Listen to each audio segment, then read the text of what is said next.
J'ai plein d'idées, mais je sais pas comment les matérialiser. Je sais pas comment me rendre visible. J'ai créé ma chaîne YouTube il y a 2 mois, mais je sais pas vraiment qu'est-ce que je vais y mettre, comment je vais créer ma première vidéo, je sais pas comment faire. Il y a tellement de choses que j'ai en tête, mais que je ne mets pas dans la matière. Est-ce que parfois toi aussi tu te dis ça? Je finis pas mes phrases, je connais pas les points, je commence après-demain, je contrôle pas le destin, rien n'est assez bien, je finis jamais rien, manquerait la moitié des traits si je devais te faire un dessin. Et oui, aujourd'hui on va parler de procrastination et surtout de cette procrastination à te rendre visible, à en fait diffuser ta lumière et à contribuer. Hello, hello, je m'appelle Caroline Verdier et j'accompagne les personnes qui ont une forte valeur connexion et contribution à matérialiser vraiment, à diffuser leur lumière et à matérialiser vraiment les idées qu'elles ont en tête et qui sont restées depuis bien trop longtemps en arrière, que des fois même on a mis de côté tellement loin qu'on s'en souvient même pas. Si tu viens d'arriver sur la chaîne, c'est le moment de t'abonner, et même si c'est pas la première vidéo que tu regardes mais que t'es pas encore abonné, je t'invite à le faire juste là, ça nous aide énormément, ça soutient la chaîne et c'est gratuit pour toi. Une bonne manière de commencer à contribuer. Pourquoi est-ce qu'on procrastine? Alors je vais pas te mentir, je suis une reine de la procrastination.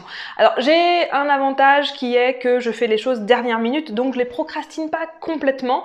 Quand il y a un deadline, je m'y tiens. En général, je le respecte. Le résultat est plutôt pas mal. C'est pas aussi ouf que ça devrait l'être, mais ça passe. Je fais rien à fond donc je serai qu'à moitié triste, et à l'image de tout ce que j'ai fait jusqu'à maintenant, je vais même pas finir mon couplet. Ça, c'était mon ancien mode de fonctionnement, donc je connais bien le problème de la procrastination. Je connais bien aussi le fait de mettre ses rêves dans une case tellement loin dans sa tête que c'est plus facile de les oublier. Donc je sais pas ce que je veux faire, je sais pas comment le faire. De toute façon, j'ai une vague idée, mais c'est pas suffisamment pour vraiment passer à l'action. Ça, je connais aussi super bien. En gros, la première fois que j'ai pensé à être entrepreneur, à me mettre à mon compte, je devais avoir 18 ans, même pas. J'ai passé les années suivantes à, de temps en temps, avoir un rêve comme ça. « Oh, je pourrais faire ça, ce serait trop bien si j'ouvrais un concept store » et je pouvais passer 3 jours à y penser tout le temps et à voir la magnificence de ce que j'aurais pu créer. Et puis finir par me dire c'est pas le bon moment et tout, et oublier et repasser 3 ans, 10 ans, sans même repenser à cette idée. Moi je me suis mis à mon compte en 2018, donc j'avais à peu près 35 ans, un peu plus, je me souviens pas exactement, mais en gros tu vois, il m'a fallu quasiment 18 ans pour commencer à matérialiser cette idée que j'avais eue longtemps en avance, qui était d'être entrepreneur et vraiment de me lancer. Pendant très longtemps, j'avais eu ce sentiment que si un jour je savais exactement quoi faire, si j'avais une passion, si j'avais une inspiration, si j'étais touchée par la grâce, j'allais savoir et j'allais forcément y aller. Et en fait, ce jour-là n'est jamais arrivé. Quand je me suis lancée en 2018 à mon compte, je savais simplement que je voulais être entrepreneur, je ne voulais plus retourner dans un bureau, je ne voulais plus la vie de salarié. J'avais fait le tour, c'était pas du tout adapté pour moi et je n'en voulais plus. Et c'est ça qui m'a poussée vraiment à me lancer. En fait, c'était en réaction au salariat que je me suis dit « Ok, là c'est le moment, je vais y aller ». Mais j'avais pas encore mis à jour qu'est-ce que je voulais vraiment faire, qu'est-ce que je voulais offrir au monde, comment je voulais contribuer. Ça, c'était totalement flou pour moi. Simplement, j'étais tellement en réaction au salariat que il n'y avait pas trop d'autres voies que de poursuivre celle-ci, puis qui était présente en moi depuis super longtemps. Donc, à plein d'endroits dans ma vie, cette procrastination, elle m'a poussée un petit peu dans mes retranchements, à ne plus pouvoir supporter une situation pour la changer. Sauf que je me suis rendu compte depuis qu'il y a d'autres manières de faire qui sont de prendre conscience rapidement de ce que je veux, de ce qui ne me convient pas, de mes besoins, de mes limites et changer ça tout de suite, dès que c'est le bon moment pour moi, dès que je m'en rends compte et de ne plus attendre le dernier moment. La procrastination, en fait, elle se met en place en général parce que à l'intérieur de nous, il y a une balance, désir, qu'est-ce que j'ai vraiment envie, peur.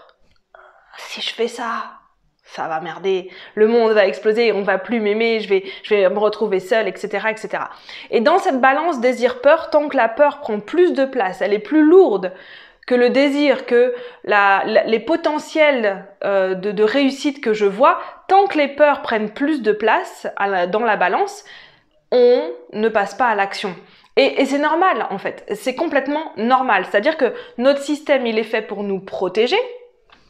Les peurs vont toutes être amenées à un moment donné à la peur de mourir. Parce que la peur d'être seul, être seul en tant qu'humain, je veux dire, on n'est personne face au reste de la nature, que ce soit des animaux ou même la nature en tant que telle. On est vraiment très peu de choses, hein, les êtres humains. Donc on est seul, on va mourir. Donc déjà, c'est juste prendre conscience que c'est normal que lorsque les peurs prennent plus de place dans la balance que les désirs, ça soit difficile de passer à l'action. C'est ok. Première chose, reconnaître que lorsque tu n'y vas pas, lorsque tu ne le fais pas, il y a des bonnes raisons derrière. C'est pas la peine de te flageller, c'est pas la peine de te juger, c'est juste que c'est comme ça. Ok, donc maintenant, une fois qu'on a fait ça, qu'est-ce qu'il y a dans cette balance et comment on la fait passer de l'autre côté en fait? Il va y avoir deux choses à faire. Souvent, on va se concentrer sur pourquoi je passe pas à l'action et donc on va regarder les peurs. Pourquoi est-ce que j'ai peur? Qu'est-ce que je me dis? C'est quoi mes croyances derrière? Donc ça, c'est une très bonne première étape parce que ça nous permet de prendre conscience de ce qui se joue dans nos pensées. Et ça, c'est life-changing. Prendre conscience de ce qui se joue dans nos pensées, c'est quoi nos croyances, pourquoi on fait les choses, pourquoi on les fait pas. C'est la base pour pouvoir avoir de la maîtrise de soi. Donc ça, c'est super utile de faire ça. Ce que je vois chez mes clientes, c'est que ça, elles savent en général bien le faire. Elles savent pourquoi elles ont peur, elles savent pourquoi elles le font pas. Elles connaissent même les bénéfices secondaires à ne pas passer à l'action. Elles ont bien étudié le truc, hein, sur pourquoi j'ai peur, pourquoi je vais pas bien, pourquoi je passe pas à l'action. Ça, en général, elles savent faire parce qu'elles ont une énorme capacité d'auto-jugement et d'autocritique en fait. Donc leur mental, leur schéma de pensée est programmé à regarder ce qui ne va pas. Donc ça, c'est très simple. Sauf que tant qu'on porte de l'attention sur les peurs, on n'est pas en train de remettre du poids dans la balance des désirs et de pourquoi ça vaudrait quand même le coup d'y aller.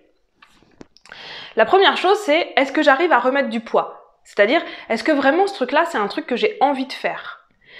Si au départ, c'est très très flou, il va falloir regarder de manière générale, de manière un peu plus large, c'est quoi ce désir? À un moment donné, mon désir, c'était de quitter le salariat. Et quitter le salariat est devenu plus lourd que j'ai peur de me lancer. Et c'est comme ça que c'est passé. Donc, ça peut être un peu n'importe quoi au départ, ce que tu vas mettre dans la case des désirs. Mais si tu te rends compte qu'aujourd'hui, tu ne fais pas ce que tu devrais faire pour être la personne que tu as envie d'être, souvent, voilà, c'est ce qu'elles me disent, mes clientes, mais je vois bien que j'avance pas, je vois bien que je procrastine, et pourtant, si je le faisais, ça changerait vraiment des choses. Si je passais à l'action, ça changerait vraiment beaucoup de choses dans ma vie. Donc on va regarder le désir. Pourquoi est-ce que tu voudrais passer à l'action? Ça peut sembler super simpliste dit comme ça, mais quand tu as programmé ton mental depuis des années, 30 ans, 40 ans, 50 ans parfois, à regarder ce qui ne va pas et à t'auto-critiquer pour ne pas avoir fait, ça prend un petit peu de temps de rééduquer dans l'autre sens. Donc là, il va falloir aller vraiment peser loin et fort dans la balance. Pourquoi est-ce que tu veux le faire? Qu'est-ce que ça va changer dans ta vie? Ça, c'est plein de questions qu'on travaille en coaching qui te permettent justement de changer le poids de tes désirs face aux peurs. Et plus on va rajouter du poids des désirs, de pourquoi c'est important de faire les choses, qu'est-ce que ça va changer dans ta vie, qui est-ce que ça va impacter positivement, comment tu vas te sentir contribuer. Juste déjà d'avancer sur ces questions-là, ça va changer dans ton système nerveux, dans toute ton énergie, ta capacité à y aller. Parce que tout d'un coup, ton système nerveux, il va commencer à se dire « je vais peut-être pas mourir en fait ». Et peut-être que le potentiel de réussite, le potentiel qu'il y a derrière, il est plus important que la peur de mourir. Et petit à petit, tu vas te voir avoir la capacité de faire des premiers pas. Des premiers pas et des petits pas, ça c'est super important parce que l'autre jour, je crois que je discutais avec une cliente qui me disait « Bah oui, aujourd'hui, je me sens à peu près à 30% de mon potentiel de la personne que je voudrais être. » Parfois, on se dit « Ah, je voudrais être à 100%. » Mais de 30% à 100%, le pas, il est trop gros. On imagine que c'est même pas possible. Donc, on va passer de 30% à 35%. 31% même si c'est nécessaire. C'est quoi les tout petits premiers pas qui vont te faire passer à l'action et à devenir la personne que tu veux être. Donc ça, c'est mettre en place les premières actions. Parfois aussi dans les désirs, la procrastination, c'est parce que on voit un truc de fou, Ah, je vois une chaîne YouTube avec des reportages, des documentaires, des vidéos.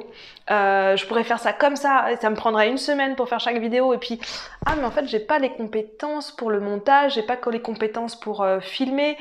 Et tout le cerveau se remet en marche sur ce qui ne va pas, ce qui ne fonctionne pas, ce qu'on ne sait pas faire. Donc des fois, la vision elle est un peu grande. Comment je la ramène à aujourd'hui?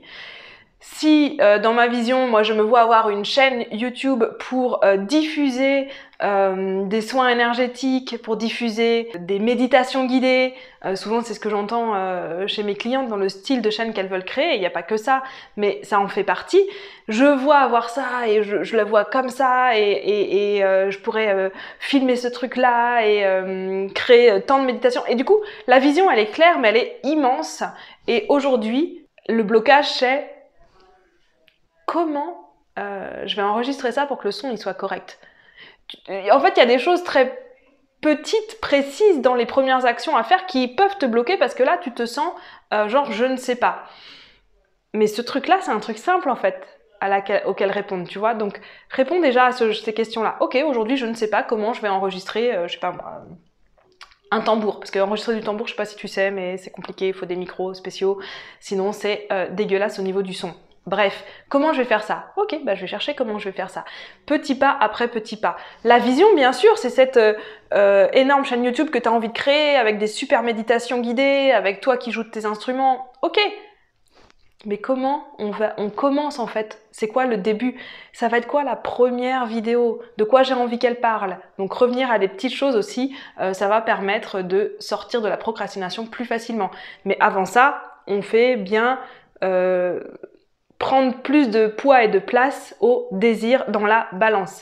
Première étape. Et deuxième étape, regardez comment est-ce que je peux faire ça maintenant, c'est quoi les premières petites actions que je peux mettre en place et y aller.